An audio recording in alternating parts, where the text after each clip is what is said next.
Hello, dear ones. Today's book is called Curious George Makes Pancakes. This is George. George was a good little monkey and always very curious.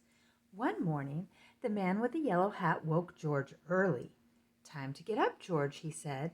"The pancake breakfast is today." George loved the pancake breakfast. It was a fundraiser held every year to make money for special programs at the Children's Hospital. Besides eating pancakes, there were all kinds of games to play. Even the mayor came to play and eat, but first he gave a welcome speech. "Thank you all for coming," the mayor said. "We appreciate your generous support." He thanked all the volunteers who were helping that day, and finally he said, "Please enjoy yourself and the pancakes." When the mayor finished, the man with the yellow hat said, "George, I'm going to buy our tickets. Please wait here and don't be too curious." George waited like a good little monkey, but something smelled good. Could it be the pancakes? George was curious. He followed the delicious smell and found a whole griddle full of pancakes. George watched as a man poured little batter circles and flipped them up in the air. It looked like fun to make pancakes. George wanted to help. On a table near the griddle was a basket full of blueberries. These pancakes need blueberries, George thought, and he sprinkled some on top. Meanwhile, the man at the griddle was so busy he didn't notice the little monkey helping him. But the line grew and grew. George's pancakes were a hit. Soon everyone wanted them, and the man could not keep up. "Please wait," he said to somebody holding an empty plate. "I need to find an assistant to help me." And just like that, he was gone. George looked at the people waiting in line, and then at the empty griddle. Why, he could make pancakes. He could be the assistant. George poured the batter into nice round circles. Next he added blueberries. Then he flipped them over, and last he added syrup. The line for pancakes was enormous, but with 4 hands, George made quite a chef, and no one's plate was empty for long.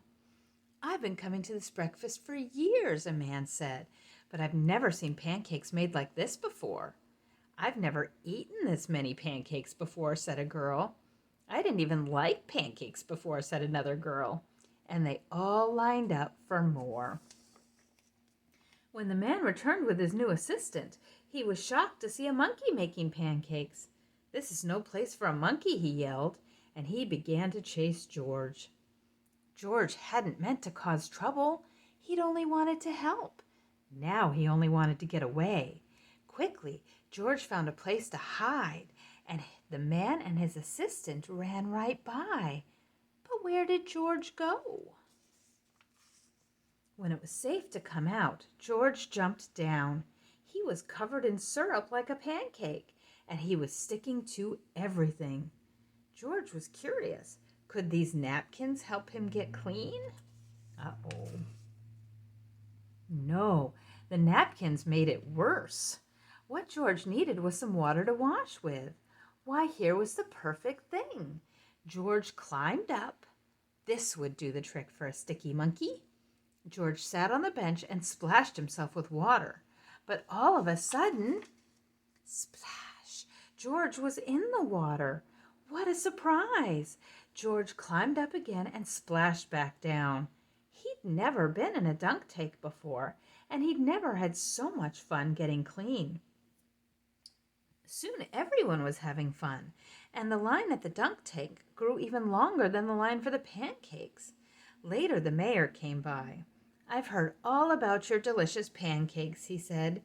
"You've made our fundraiser a big success, and I have a special favor to ask you." At the end of the day, George got to present the money from the fundraiser to the president of the hospital. "Thanks to you, George, this has been our best year ever," she said. "Will you come back and make pancakes again next year?" George nodded, and everyone cheered. Thanks for sharing the book with me, friends. Have a lovely day.